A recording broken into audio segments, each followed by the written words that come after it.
ಮೂಡಿಗೆರೆ ರಾಷ್ಟ್ರೀಯ ಹೆದ್ದಾರಿಗೆ ಈಗಾಗಲೇ 413 ಕೋಟಿ ರು ಬಿಡುಗಡೆಯಾಗಿದ್ದು, ಪ್ರಗತಿಯ ಬಗ್ಗೆ ಮಾಹಿತಿ ನೀಡುವಂತೆ ರಾಷ್ಟ್ರೀಯ ಹೆದ್ದಾರಿ ಪ್ರಾಧಿಕಾರದ ಅಧಿಕಾರಿಗಳು ಮಾಹಿತಿ ನೀಡುವಂತೆ ಲೋಕೋಪಯೋಗಿ ಇಲಾಖೆ ಸಚಿವ ಜಾರಕಿಹೊಳಿ ಸೂಚಿಸಿದರು. ಮೂಡಿಗೆರೆ ಮಾರ್ಗವಾಗಿ ದಕ್ಷಿಣ ಕನ್ನಡ ಜಿಲ್ಲೆಗೆ ಸಾಗುವ ರಸ್ತೆಯಲ್ಲಿರುವ ಕೊಟ್ಟಿಗೆಹಾರದಲ್ಲಿರುವ ತೇಜಸ್ವಿ ಪ್ರತಿಷ್ಠಾನಕ್ಕೆ ಇಂದು ಭೇಟಿ ನೀಡಿ ಪೂಜಂತೆ ಅವರು ಬಳಸುತ್ತಿದ್ದ ಸ್ಕೂಟರ್, ಕ್ಯಾಮೆರಾ, ಕುರ್ಚಿ, ಕಂಪ್ಯೂಟರ್ಗಳು ಸೇರಿದಂತೆ ಹಲವು ಪರಿಕರಗಳನ್ನು ಮತ್ತು ಅಂದಿನ ಕಾಲದಲ್ಲಿ ಬಳಸುತ್ತಿದ್ದ ಅಡುಗೆ ಕೃಷಿ ಉಪಕರಣಗಳನ್ನು ವೀಕ್ಷಿಸಿ ಮೂಕ ವಿಸ್ಮಿತರಾದರು.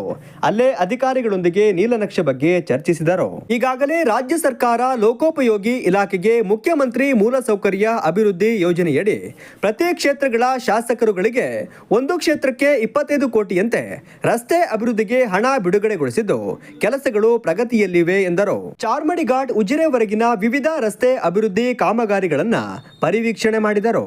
ಈ ಸಂದರ್ಭದಲ್ಲಿ ತಹಶೀಲ್ದಾರ್ ಅಶ್ವಿನಿ, ಲೋಕೋಪಯೋಗಿ ಇಲಾಖೆಯ ಸಹಾಯಕ ಕಾರ್ಯಪಾಲಕ ಅಭಿಯಂತಕ ಮಲ್ಲಿಕಾರ್ಜುನ್, ಕಿರಿಯ ಅಭಿಯಂತಕ ಚನ್ನಕೇಶವ, ಮಾಜಿ ಸಚಿವರಾದ ಮೋಟಮ್ಮ, ಬಿಬಿ ನಿಂಗಯ್ಯ, ಮುಖಂಡರಾದ ಹಾಲಪ್ಪಗೌಡ, ಸುರೇಂದ್ರ, ಅನಂತ್, ಸುಬ್ರಹ್ಮಣ್ಯ, ಸಂತೋಷ್ ಉಪಸ್ಥಿತರಿದ್ದರು.